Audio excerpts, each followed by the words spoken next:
Welcome viewers, আমি কালো আত্মা চলে আসলাম আরও একটি নতুন এপিসোড নিয়ে। তো আজকের এপিসোডে আপনাদের জন্য দুইটি ভয়ঙ্কর ঘটনা থাকবে। তো আশা করি পুরোটা সময় জুড়ে থাকবেন, তাহলে হয়তো বুঝতে পারবেন যে আসলে ঘটনাগুলো কতটা ভয়ঙ্কর। তো বেশি কথা বাড়াবো না, সরাসরি ঘটনায় চলে যেতে চাই। তো আজকে যে প্রথম ঘটনাটি শেয়ার করব, এই ঘটনাটি শেয়ার করেছেন সুজন সরকার। তিনি একজন মেডিকেলের স্টুডেন্ট। তো তার সাথে এই ঘটনাটা ঘটে। তো ঘটনাটা ছিল এরকম যে তিনি যখন মেডিকেলে প্রথম চান্স পান, তখন তিনি বই খাতা সবকিছু কিনে ফেলেন এবং তার খুবই আনন্দিত ছিলেন। তার আরো বন্ধু বান্ধব যারা ছিল অনেকেই খুবই আনন্দিত ছিল। তো বই খাতা সবকিছু কিনে ফেলেন এবং তার বাকি ছিল একটা কঙ্কাল। তা আপনারা অনেকে জেনে থাকবেন যে আসলে যারা মেডিকেলে লেখাপড়া করে তাদের কঙ্কালের প্রয়োজন হয়। তখন তিনি একটা কঙ্কাল অর্ডার করেন এবং পার্সেলটা তার কাছে চলে আসে। তো তার বাড়িতে যখন আসে, বেশ বড়সড় একটা বাক্সের মধ্যে ছিল এবং তার মা বাবা ছিল বাড়িতে। তখন তাদের সামনেই ওই কঙ্কালটাকে বের করেন।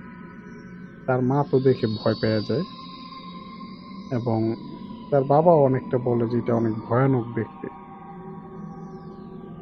তখন সে বলে যে আসলে বাবা, তোমরা হয়তো এরকম দেখো নাই আগে, তাই হয়তো তোমাদের কাছে এরকম মনে হইতাছে। তবে এইগুলার কোনো ভয়ের কিছুই নেই। এটা প্রত্যেকটা মানুষের অঙ্গ, এরকম অনেক কিছু বুঝে দিতে থাকে। তো যাই হোক, পরবর্তীতে তার মা বলে যে যাই হোক, তুই এটা আমার কাছে আর আনবি না, তুই অন্য কোথাও নিয়ে রাখ। তখন সেই সুজন বলে যে সমস্যা নাই, এটা আমি আমার রুমেই রাখবো। তো এই বলে সে তার রুমে সেটা নিয়ে যায় এবং তার ছোট ভাইও মোটামুটি ভয় পায়। তো এখানে আরেকটা বিষয় হচ্ছে যে লাশের যে হাড়গুলা ছিল, ওই কঙ্কালটার, তো ওই কঙ্কালটার হাড়গুলা দেখে বোঝা যাচ্ছিল যে এটা বেশি দিন হয় নাই যে মারা গেছে এই লোকটা। হাড়গুলা মনে হইতেছে একদম তাজা, এরকম মনে হইতেছিল। তো যাই হোক, তিনি সে বাক্সটা নিয়ে তার রুমে রাখেন। তিনি বেশ কয়েকদিন থাকতে থাকেন, কিন্তু তার কোনো সমস্যা হয় না। তিনি তার মানে লেখাপড়ার জন্য প্রস্তুতি নিতেছিলেন। তো ঠিক এমন একটা সময় তার কিছু কাজিন তার বাড়িতে বেড়াতে আসে।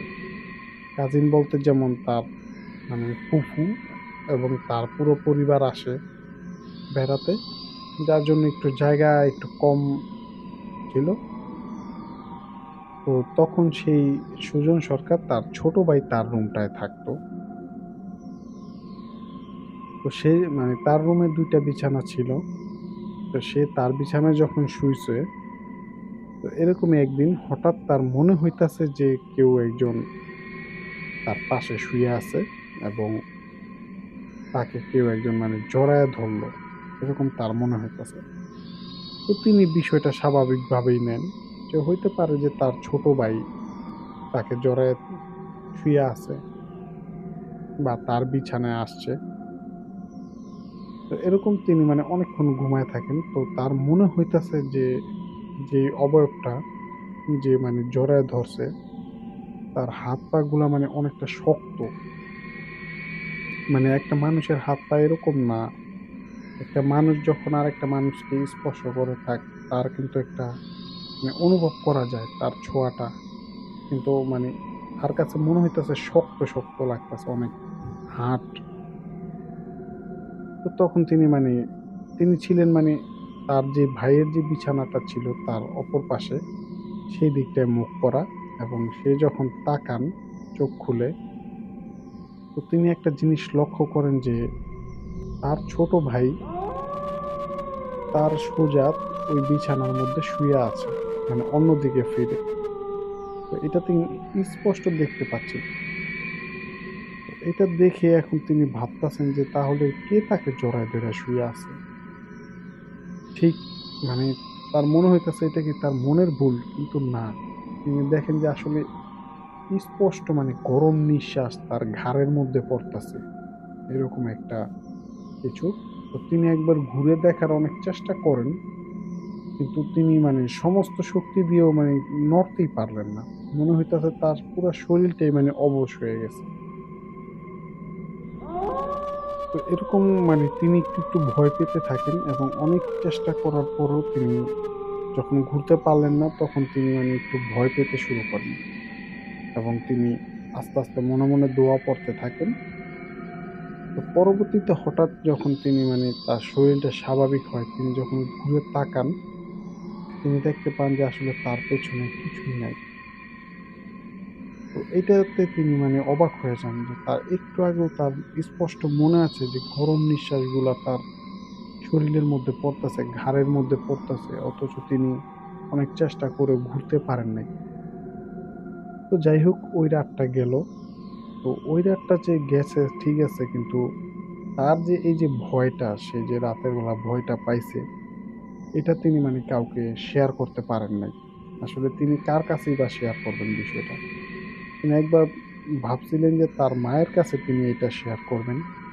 কিন্তু আসলে তার মা তো শুরুতেই ওই কঙ্কালটা দেখে ভয় পেয়ে গেছে। তার মধ্যে যদি এরকম একটা কথা সে বলে, তো যাই হোক, সে ভাবলো হইতে পারে যে কঙ্কালটা আনছি, মা ভয় পাইছে, বা আমারও দেখে ১ম একটু কেমন যেন লাগছে। হইতে পারে যে এটা হ্যালুসিনেশন ছিল। তো যাই হোক, ঠিক পরের দিন যখন তিনি শুয়ে পড়েন, এবং পরের দিন যে তার একটা কাজিন তার ছোট ভাইয়ের সাথে শুইছিল। ওটা তার ছোট ভাইয়ের সমবয়সী হবে। তো তার ছোট ভাইয়ের সাথে ওই কাজিনটাও শুইছিল। তো পরের দিন সে যখন তার বিছানায় ঘুমায়, তার সাথে পরের দিনও সেম কাহিনীটাই ঘটে, যে আসলে ওরকম একটা শক্ত শরীর তাকে জড়ায় ধরতেছে, এবং অনেক গরম নিঃশ্বাস তার ঘাড়ের মধ্যে পড়তেছে। ঠিক এটা প্রায় আধা ঘন্টার মতো থাকে। থাকার পরে তারপরে আর জিনিসটা আস্তে আস্তে ভ্যানিশ হয়ে যায়। তো এতে তিনি মারাত্মক ভয় পেয়ে যান। তো ঐদিন তিনি দোয়া পড়ার চেষ্টা করেন, দোয়া পড়েন, কিন্তু কিছুতেই কিছু হচ্ছিল না। তো একটা পর্যায়ে তিনি অনেক জোরে চিৎকার চেঁচামেচি করে ওঠেন, এবং তার মা, তার আরো যারা কাজিন ছিল সবাই চলে আসে দৌড়ে।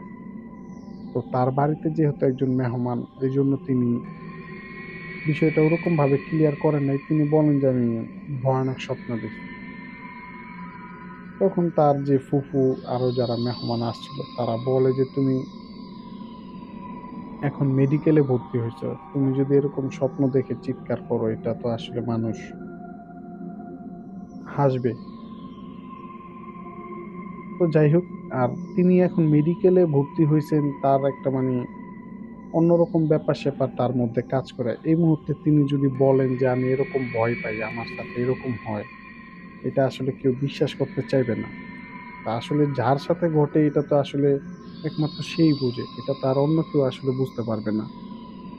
তো এই ভয়ে তিনি বলেন না কারো কাছে এই ঘটনাটা। কিন্তু প্রতিদিনই তার সাথে এই ঘটনাটা ঘটে যাচ্ছে। কিন্তু তিনি আসলে কারো সাথে শেয়ার করতে পারতেছিলেন না বিষয়টা। তো এরকমই আরেকদিন আরেকটা ঘটনা ঘটে, যে তিনি দিনের বেলা শুইয়া আছেন তার রুমের মধ্যে। তার স্পষ্ট মনে হইতাছে যে কেউ একজন তাকে উঁকি মেরে তার চেহারাটা দেখতাছে। তার মাথার উপর থেকে। তো তিনি অনেকক্ষণ চোখ বন্ধ করে থেকে হঠাৎ করে চোখটা খোলেন। কিন্তু চোখটা খোলার পরেও তিনি স্পষ্ট দেখতে পারলেন যে একটা মানে কালো টাইপের একটা চেহারা। যেহেতু তার ঘরটার মধ্যে অন্ধকার ছিল, জানালা বন্ধ ছিল, পর্দা দেওয়া ছিল, হালকা অন্ধকার ছিল। তিনি অতটুকু অন্ধকারের মধ্যে তিনি দেখতে পান যে তার চেয়েও আরো বেশি অন্ধকার একটা কিছু তার মুখের উপর থেকে মুখটা সরায় নিল। তো তিনি এটা এক পলক দেখার পরে তিনি যখন ঘুরে তাকান যে আসলে এই জিনিসটা। তো ঘুরে তাকানোর পরে তিনি দেখেন যে আসলে সেখানে কেউ নাই। তো তার সাথে এরকম ঘটনা ঘটতেই থাকে। তো তিনি এক কাজ করেন, তার একটা বন্ধুকে নিয়ে আসেন বাড়িতে, এবং তিনি তার বন্ধুকে এরকম কিছু বলেন নাই। যাই হোক, তার মানে লেখাপড়ার পারপাসে তাকে নিয়ে আসেন। তো পরবর্তীতে সেই বন্ধুকে রাতে থেকে যাওয়ার কথা বলেন এবং তার বিছানায় তার পাশেই সেই বন্ধুটাকে শোয়ান। পরের দিন উঠে সে বন্ধুটা চলে যায় এবং পরবর্তীতে তাকে বলে যে তাদের বাড়িতে হয়তো কোনো একটা সমস্যা আছে বা ওই রুমটাতে কিছু একটা আছে। মানে তার মানে সে বুঝতে পারতেছে যে তার বন্ধুও কিছুটা উম টের পাইছে যে কিছু একটা আছে। কিন্তু এই রুমে তো তিনি অনেক বছর একটানা থাকলেন। কিন্তু হঠাৎ করে এই সমস্যাটা কেন হইতাছে এটা তিনি মানে খুঁজতাছেন। তো তিনি ভাবলেন হইতে পারে তার ওই বন্ধু তার সাথে মজা করছে বা অন্য কোনো কারণ। পরবর্তীতে তিনি একটা কাজ করেন যে তার আরো কয়েকটা বন্ধুকে এরকম মানে একদিন তার বাসায় মানে নিয়ে আসেন এবং রাখেন। কিন্তু তাদেরকে তিনি কিন্তু এই ঘটনাটা বলেন নাই। মানে তিনি জাস্ট এটা দেখার জন্য যে জিনিসটা কি তার সাথেই একা ঘটে নাকি আরো কারো সাথে ঘটে। যেহেতু তাদের বাড়িতে আরো অনেক মানুষ আছে কিন্তু কারো সাথে ঘটে নাই। তো যাই হোক, তার যেই কয়েকটা বন্ধু আসছিল তারা সবাই বলছে যে কিছু একটা আছে বা কোনো একটা সমস্যা আছে এই রুমটার মধ্যে। একদিন সেই সুজন তার বিছানাটা চেঞ্জ করেন। তিনি অন্য আরেকটা বিছানায় শোন এবং তার দাদি এসে তার বিছানাটায় শোয়। কিন্তু তার দাদিও মানে চিৎকার করে ওঠে যে কে যেন তার হাত ধরে রাখছিল। মানে সে হয়তো ভাবছিল যে তার নাতি-নাতনি এদের মধ্যে কেউ একজন হবে। কিন্তু তিনি আসলে চোখ খুলে দেখেন যে আসলে সেখানে কেউ ছিল না। কিন্তু যখন তিনি চোখ খুলেন তখনও তিনি নাকি স্পষ্ট অনুভব করতে পারতেছিলেন যে কিছু একটা মানে তার বাম হাতটা মানে হাতের উপরে হাত রেখে চেপে ধরে রাখছিল। পরবর্তীতে তিনি যখন দেখেন যে কোনো মানুষ নাই অথচ তার হাতের মধ্যে তিনি চাপটা অনুভব করতে পারতেছিলেন, তখন তিনি চিৎকার করেন এবং তিনি এর মধ্যেই কোথাও গেছিলেন। রাতে হয়তো তার মানে ফেরা হয় নাই। তো তখন তার ছোট ভাই এবং তার কাজিন শুয়েছিল। সেইদিন হঠাৎ তার ছোট ভাই মানে চিৎকার চেঁচামেচি করে ওঠে ঘুম থেকে এবং বলে যে তাকে কে যেন মানে পা ধরে টান দিছে। মানে খাটের মধ্যে শুয়েছিল এবং কেউ তার কথা বিশ্বাস করতে চায় না এবং সে বলে যে, "এই যে দেখো, আমি বিছানার মধ্যে" এমনকি মানে স্পষ্ট বোঝা যাচ্ছিল যে একটা বিছানার উপরে যদি একটা মানুষকে পা ধরে টানা হয়, চাদরটা কিন্তু অনেকটা মানে সরে যায়। সেম ওরকম একটা অবস্থায় ছিল। মানে এটা দেখে বুঝাই যাচ্ছিল যে তাকে সত্যি সে মিথ্যা বলতেছে না। তো এরকম ঘটনা ঘটতে থাকে। পরবর্তীতে সেই তাদের বাড়িতে যে মেহমান আসছিল তারাও মানে দ্রুত চইলা যায় এই সমস্যা দেখে। তো পরবর্তীতে তারা একটা হুজুরের সাথে কথা বলেন এবং হুজুর এসে বলে যে হ্যাঁ, এই রুমে সমস্যা আছে একটা, তবে এটা সলভ করা যাবে। তবে সমস্যাটা হইতাছে যে সেই কঙ্কালটাকে ঘিরে। সেই হুজুরটা বলে এই রুমে কিছু একটা নিয়ে আসছেন যেটার সাথে কিছু খারাপ কিছু একটা আসছে। তো পরবর্তীতে বলা হয় যে এই রুমে কি কোনো নতুন আসবাবপত্র বা কিছু আনা হয়েছে কিনা। পরবর্তীতে দেখা যায় যে সেই রুমের মধ্যে সেই কঙ্কালটা মানে কঙ্কালের যে বাক্সটা সেটাই খাটের নিচ থেকে বের করে বলে যে এইটা।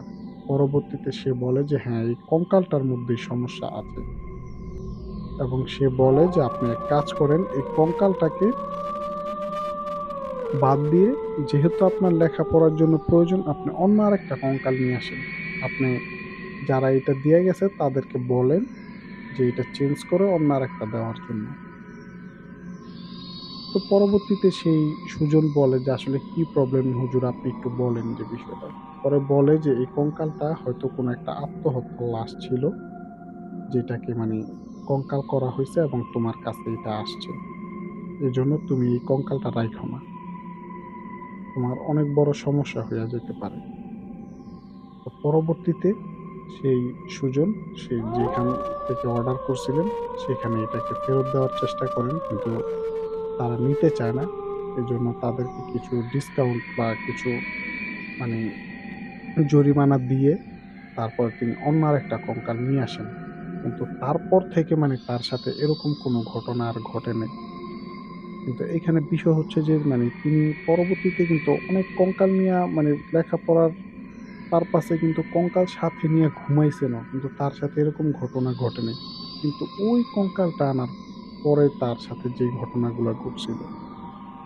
তো এরকম কঙ্কাল নিয়ে যারা মেডিকেলে লেখাপড়া করেন, প্রত্যেকের সাথেই কোনো না কোনো ছোটখাটো ঘটনা আছে। হয়তো সব ঘটনাই যে হ্যালোসিনেশন বা উড়িয়ে দেওয়ার মতো না কিন্তু। তো ভিউয়ার্স, এই ছিল ঘটনা। তো আজকে আরো একটা ঘটনা আপনাদের সাথে শেয়ার করতে চাই। সেটা হচ্ছে দিনাজপুরের একটা ঘটনা। এই ঘটনাটা অলিউল্লাহ নামে একজন ভাই আমাদের সাথে শেয়ার করেছেন। তো এই ঘটনাটা ছিল এরকম যে, এটা অনেক আগের একটা ঘটনা। তো এই ঘটনাটা মানে ঘটেছিল প্রায় ৫০ এর মানে ১৯৫০ বা ৬০ এরকম সালের দিকে। মানে মোটামুটি অনেক আগের একটা ঘটনা।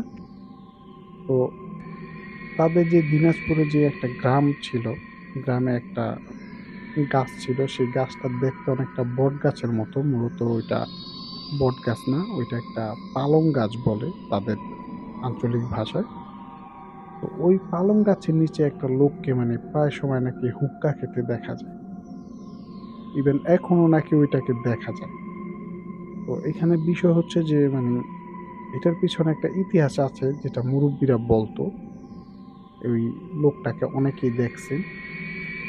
এটার ইতিহাসটা ছিল এরকম যে ওইখানেই যে ওই পালং গাছটার কাছেই একটা বাড়ি ছিল। ওই বাড়িতে নাকি একটা মানে লোক থাকতো। মানে ওই বাড়ির মানুষটা মানে খুবই একটু দরিদ্র টাইপের। তাদের আর্থিক অবস্থা তেমন একটা ভালো না। তো তাদের যে বাড়িটা ছিল, বাড়িটার যে পশ্চিম পাশটা, ওই সাইডে একটা ছোট ক্ষেতের মতো ছিল। মানে ওইখান থেকে ক্ষেতের অনেক মানে অনেক বিশাল বড় ক্ষেত আছে, কিন্তু তাদের কিছু জায়গা ছিল ওইখানে। তো ওই জায়গাটাতে তিনি যখন কাজ করতে যাইতেন, তো তার সাথে নাকি একদিন কিছু লোকের দেখা সাক্ষাৎ হয় ওইখানে। তো লোকগুলা ছিল খুবই মানে অপরিচিত। যারা ওই গ্রামের মধ্যে থাকেন না, এরকম কিছু লোকের সাথে তার দেখা হয় এবং কথাবার্তা হয়। তো ওই লোকগুলা তাকে মানে কিছু কথা বলে যে, কথাটা হচ্ছে এরকম যে তার এই জমিতে সে যেন কোনো মানে ফসল আবাদ না করে এরকম বলে, এবং তাদের হয়ে তাকে মানে কিছু কাজ করে দিতে বলে। বিনিময়ে তাকে মানে ৩ টা হাঁড়ি দেখায়। যে ৩ টা হাঁড়ির মধ্যে টাকা পয়সা আছে বা স্বর্ণ গয়না আছে, অলংকার আছে। তো ওইগুলা নাকি তাকে দিবে। তো এই বিষয়টার জন্য সেই লোকটা লোভে পড়েই হোক বা যেকোনো কারণেই তাদের কথায় রাজি হয়, এবং সে ওই ক্ষেতের মধ্যে কিছু আবাদ করে না। তো আশেপাশের গ্রামের মানুষ তাকে জিজ্ঞেস করে যে, "তুমি ক্ষেতের মধ্যে আবাদ করো না কেন?" তো সে বলে যে, "না, আমি আবাদ করব না।" আর যেহেতু লোকটা অনেক গরিব ছিল, কৃষি কাজ করত, সবাই শুনে এটা অবাক হইতো, কিন্তু সে কারো কাছে বলত না। আর ওই যেই ২-৩ টা লোক, তারা একদিন তাকে মানে খুলেই বলে যে, "আসলে আমরা জিন, আমরা এখানে কিছু কাজ করতেছি। তো এর জন্য আমাদের কিছু প্রয়োজন হবে। তুমি এগুলো আমাদের জোগাড় করে দাও। আমরা তোমাকে মানে পুরস্কার দিব।" তো ৩ টা হাঁড়ি দেখায়। তো ওই জিনগুলা তাকে দিয়ে মানে বিভিন্ন ধরনের কাজ করায়। যেমন মানে যে ব্লাক ম্যাজিক করার যেই জিনিসপত্রগুলা লাগে, যেমন শ্মশানের মাটি, এইটা সেটা, আগম-বাগম, এই কাজগুলা সে করাইতো। আর সে এই কাজগুলা করতো, আইসা মানে তাদের কাছ থেকে পুরস্কার চাইতো, কিন্তু পরবর্তীতে তারা পুরস্কার দিত না। বলতো যে দিব দিব। তো এরকম কয়েকদিন তিনি সেই জোর করে সেই মানে যে হাঁড়িগুলা ছিল, সম্পদের হাঁড়িগুলা, ওইগুলার কাছে যাইতেন। কিন্তু কাছে গেলেই সেইগুলা মানে মাটির নিচে আস্তে, আস্তে তলায় যেত। তো এরকম তিনি মানে দেখতে থাকেন এবং তিনি বিরক্ত হইতে থাকেন যে ওরা আসলে দিয়া কাজ করাইতেছে, অথচ আজকে দিব, কালকে দিব এরকম বলে দিতেছে না। তো পরবর্তীতে সে একটা কাজ করে যে একটা ব্ল্যাক ম্যাজিশিয়ানের কাছে যায় এবং তাকে বিষয়টা খুলে বোঝে যে আসলে কিভাবে ওই টাকা পয়সাগুলা নেওয়া যেতে পারে। তখন সেই ব্ল্যাক ম্যাজিশিয়ান বলে যে আমি কিছু শিখাই দিব, বাট তোমার টাকা দিতে হবে। তো সে মোটা অঙ্কের একটা টাকা তার কাছ থেকে নেয়। নেওয়ার পরে সে কিছু টেকনিক শিখায় দেয় যে তুমি এক কাজ করবা, তুমি ৩টা গরুর হাড় রাখবা তোমার কাছে। তো যখন ওরা দিতে চাইবো না, তুমি সেই মানে ওই গরুর হাড়গুলাকে মানে ছুঁইড়া মারবা সেই পাতিলগুলা, যাতে এমনভাবে মারবা যাতে পাতিলগুলার সাথে লাগে সেই হাড়গুলা। লাগলেই দেখবা যে এই পাতিলগুলা আর মাটির নিচে মানে তলায় যাইব না। তো সেই যেই বলা সেই কাজ। সে আবারও সেই জিনগুলার সাথে দেখা করতে যায় এবং তারা মানে ঐদিনও বলে যে দিব। এমনকি ঐদিন তিনি এটা লক্ষ্য করেন যে ২ টা জিন বলতাছে মানে দেওয়ার জন্য, একটা জিন বলতাছে না কালকে দিবে বা পরে দিবে এরকম। তো পরবর্তীতে সে ঐদিনও জোর করে সেই হাঁড়িগুলার কাছে যায় সেগুলা আনার জন্য, এবং সেগুলা যখন মানে কাঁপতেছিল, মানে নিচে ডাইবা যাইবো এরকম একটা অবস্থা। মানে এর আগে যেরকম ভাবে কাঁপতো ওরকম ভাবে কেঁপে, কেঁপে আস্তে, আস্তে মাটির নিচে ঢুকে যাইত। তখন সে সেই মানে ব্ল্যাক ম্যাজিশিয়ানের বলা কথা অনুযায়ী সেই কাজটাই করেন এবং দেখেন যে আসলেই পাতিলগুলা সেখানে আর মাটির নিচে তলায় যায় নাই। পাতিলগুলা সেখানে স্থির আছে এবং সেই জিনগুলা মানে ভ্যানিশ হয়ে যায়। আ তো পরবর্তীতে এক কাজ করেন যে সেই হাড়ি ৩ টাকে তিনি নিয়া বাড়িতে চলে আসেন এবং তার স্ত্রীকে বলেন যে এগুলা খাটের নিচে পুঁতা রাখো। সে তার ওইগুলা মানে সেফ জায়গায় রাখে।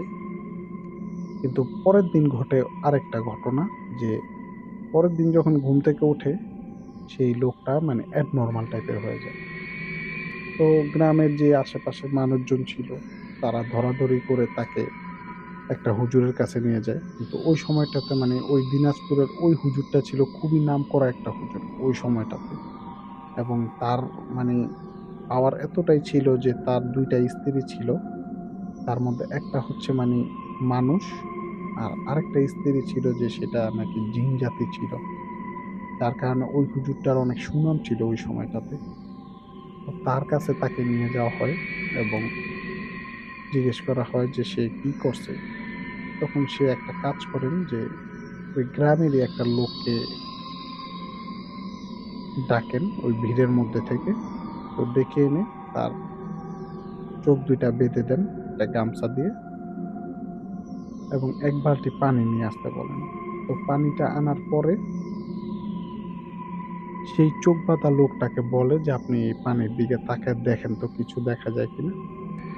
তখন সেই লোকটা মানে পানির দিকে তাকায়া সবকিছু বলতে থাকে যে, "এই করছে বা এইজন্য হইছে।" সে যে সেই হাঁড়িগুলা নিয়ে আসছে এটাও বলতাছে। তখন সেই হুজুরটা বলে যে, "আপনারা যেই হাঁড়িগুলা আনছেন, ওই হাঁড়িগুলা যদি ফেরত দিয়া দেন তাহলে সেও সুস্থ হয়ে যাবে আর কোন ধরনের সমস্যা আপনাদের হইব না।" তো সেই লোকটার স্ত্রী যিনি তিনি বলেন যে, "না আমরা কোন টাকা পয়সা আনি নাই, আমরা কোন হাঁড়ি পাই নাই।" এরকম।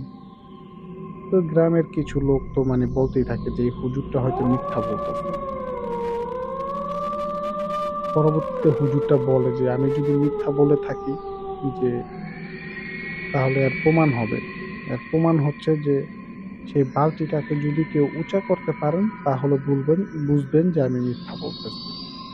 অনেক শক্তিশালী মানুষ সেখানে ছিল। তারা চেষ্টা করে কিন্তু কোনোভাবেই সে বালতিটা উঠাইতে পারে না এবং সে আরো অনেক মানুষের সাহায্যে, যেমন সে বালতিটার মধ্যে একটা বাঁশ দিয়ে ১০ জন মানুষ চেষ্টা করে। কিন্তু তারাও কোনোভাবেই সেই বালতিটাকে উঠাইতে পারে না।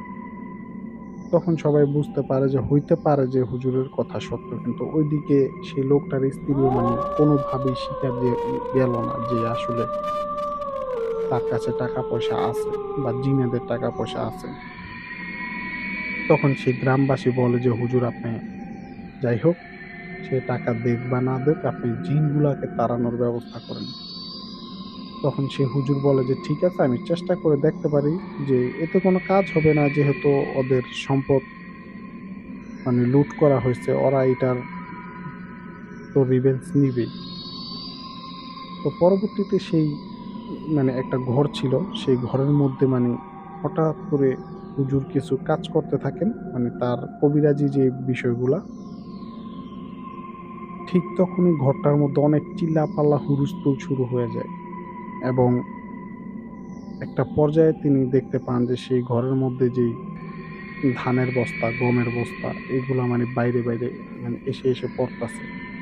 পরে হুজুরটা বলে যে আসলে এটার মধ্যে অনেকগুলা জিন আছে, যারা মানে আইসা বইসা আছে, যে তারাই মানে তাদের সম্পদ তারা ফেরত নিয়ে যাবে এইজন্য, নাইলে তারা যাবে না। তো ওই হুজুরটা তাদের সাথে অনেক ধস্তাধস্তি করে তাদেরকে তাড়ায় দেয়, এবং হুজুরটা বলে যে আসলে তাড়ায় দিলে কোনো লাভ নাই। কারণ এরা আবারও আসবে, যতক্ষণ পর্যন্ত তাদের যেই সম্পদ ছিল সেগুলা তারা ফেরত না পাবে। তো পরবর্তীতে সেই হুজুরটা চলে যায়, কিন্তু ওই লোকটা আর সুস্থ হয় না।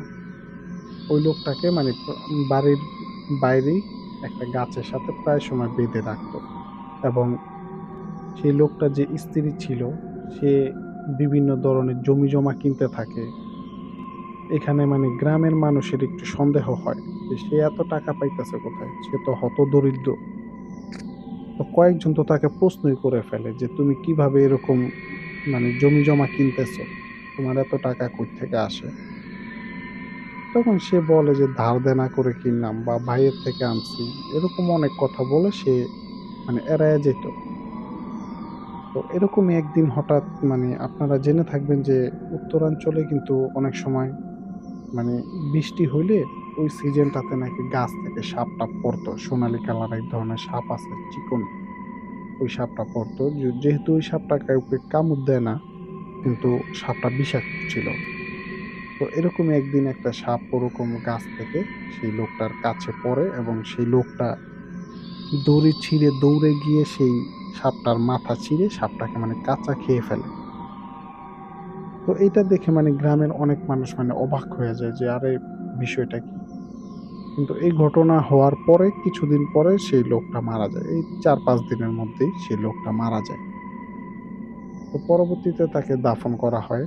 কিন্তু তাকে তারপরে মানে বিভিন্ন মানুষ সেই গাছটার নিচে প্রায় সময় দেখতে পেত যে সে ওইখানে বসে আছে। এমনকি কয়েকজন মানে এরকম বসে থাকতে দেখে, যারা জানতো না যে সে মারা গেছে, কয়েকজন তাকে জিজ্ঞেসও করছে যে, "আপনি এখানে এত রাতে বসে আছেন কেন?" তখন সে মানে উত্তর দিত যে, "এমনিতেই বসে আছি।" কিন্তু পরবর্তীতে তারা জানতে পারত যে সে আরো অনেকদিন আগে মারা গেছে। তো এরকম ঘটনা প্রায় সময় ঘটতো, এমনকি মানে ওই লোকটাকে নাকি গত ৪-৫ বছর আগেও দেখা গেছিল। কিন্তু অথচ ওই লোকটা মারা গেছিল সেই ১৯৫০-৬০ এরকম সালের দিকে হবে। সো ভিউয়ার্স, এই ছিল ঘটনা। তো ঘটনাগুলো যদি আপনাদের ভালো লেগে থাকে, তাহলে লাইক, কমেন্ট ও শেয়ার করুন, এবং আমাদের কালো আত্মা ইউটিউব চ্যানেলটি সাবস্ক্রাইব করতে ভুলবেন না। পাশাপাশি আপনি যদি ফেসবুক থেকে দেখে থাকেন আমাদের এই ঘটনাগুলো, তাহলে অবশ্যই আমাদের পেজটিতে একটা ফলো দিবেন। সো ধন্যবাদ। ভালো থাকবেন।